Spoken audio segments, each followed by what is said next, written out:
What's up, guys? Jeff Cavalier, ATHLEAN-X.com. So today I'm putting myself in the corner. Look, I guess we can call it the coach's corner. Because I'm going to go over a question, and I'm kind of going old school back to the brick wall to answer it. And the question is, why are gymnasts so freaking strong? And I guess for that matter, we can throw in there calisthenic athletes, anybody who really can command their body weight in space. I mean, look at this guy right here. That's pretty damn strong. As a matter of fact, the guys in the background who are lifting weights are in awe of what he's doing here. And that's what happens oftentimes with these impressive calisthenic and bodyweight type exercises. They're not really capable of being done by everybody, even the strongest athletes. So it begs the question, how do these guys get so strong?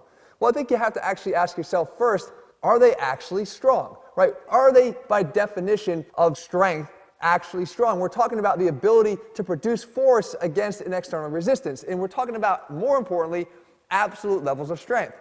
Look, Jesse's strong. He's gotten way stronger. But he's not as strong as Thor Bjornsson. And even though Thor outweighs him by about 1,000 pounds, it's actually not being used to his advantage when we're just talking about absolute strength. The fact is, he can lift more than Jesse, he's stronger than Jesse.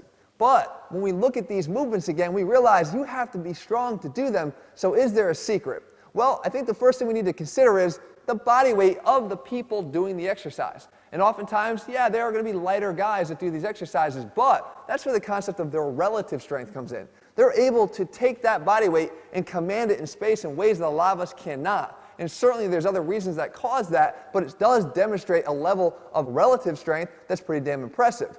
Now, that doesn't mean that if this same guy went and stepped over that trap bar in the background there that he could actually lift that.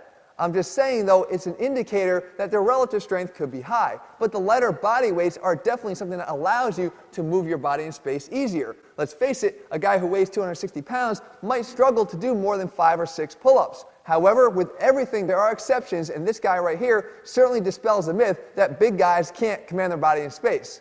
Which brings us to the second point, and that is leverage. Leverage is one of the key things that helps us to do what we do, whether it be with weights in the gym or whether it be with our own body weight. Think about when you do a deadlift. If you are even over the bar by an inch further than you should be, your ability to break that bar off the ground is going to be incredibly challenged. The same thing would be, let's say, with a bench press. If your elbows drift even an inch forward or an inch back, your forearms are no longer centered directly underneath the bar, and your ability to produce the force and leverage to get the bar off your chest is going to be diminished. Now, when it applies to the calisthenics or the gymnasts, they basically have the ability to align and orient their center of mass in a way that effectively lightens their body weight. Even at these already light body weights, they can take what's there and make it lighter, and that's key. If you think of an exercise like the human flag, a lot of us can't even get in position to do this, but they have mastered the ability to get the perfect amount of push and the perfect amount of pull on that bar behind them that almost makes their body float up as if it's effortless. The same thing can be said about a planche, being able to almost balance their body in space as opposed to making their triceps work like hell to hold them there. And the same thing can be said about any one-arm variation of, let's say, a push-up or even a pull-up. Both of these become so much easier when you know how to manipulate your body in space as you do the exercise to take advantage of those leverages to work in your favor.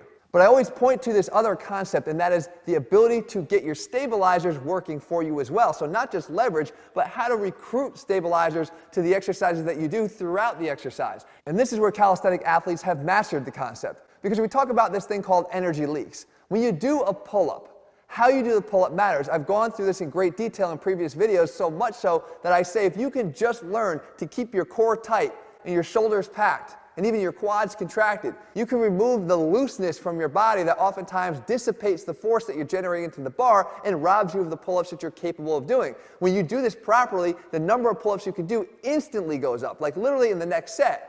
And the same thing applies to the push-up too. When you can engage the right muscles and provide stability and rigidity through your body, it moves more efficiently through space. The front lever is another example of this too. Being able to keep those glutes contracted and the core engaged is going to make your body float up, particularly if you know how to engage the lats and utilize them as the main driver of the movement. These are all things that you may not have naturally unless you work at these exercises and these skills. Now, if you're in the weight room, how does this apply? Well, think about a bench press. When was the first time that you actually learned how to utilize your legs and produce leg drive during the exercise?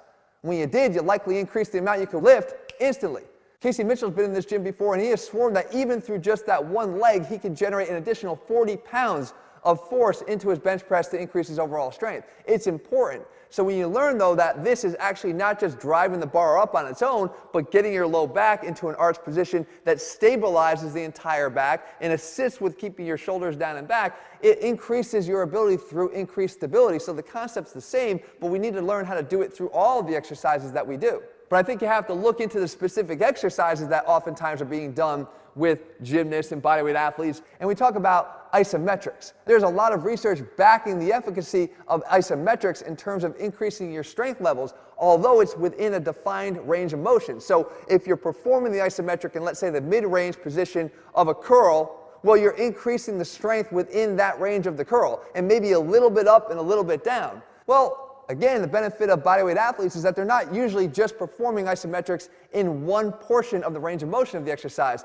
Even just through the attempts at getting better at the exercise, they're performing isometric holds for that temporary body control at different points along the range, which just increases that overall strength. And most of these calisthenic exercises actually do require full range of motion, so the time under tension that's generated through these exercises is off the charts, which also goes into and feeds into their ability to not just get better at the exercise, but to get stronger at the movement as you perform them. And you cannot have any discussion about calisthenic exercises without talking about the built-in fun factor, can I say, or at least the challenge of being able to perform something that you couldn't do even a day ago or a week ago. Look, when I was trying to do this exercise here, I didn't get it the first time or the first 100 times. It took me quite a while to be able to get to the point where I could balance myself. And yes, it was about learning the leverages. It was about learning how to create that stability and recruitment of those stabilizers. It was also about being able to just conquer the damn exercise, right? Wanting to get better at it. And as I attempted and failed, and each time got a little bit closer to the point where I was like, oh, that was 5 seconds. Oh, I could hold it for 7. You know, I wanted to actually, I just got really competitive. Well, guess what that brought with it? The natural increase in volume that comes along with trying and trying and trying again. And we know that at submaximal loads, the volume increases are oftentimes capable of driving the gains that we're looking for. Now, don't confuse the fact that some of these exercises, as I just mentioned, could be submaximal. It doesn't mean that all of them are submaximal.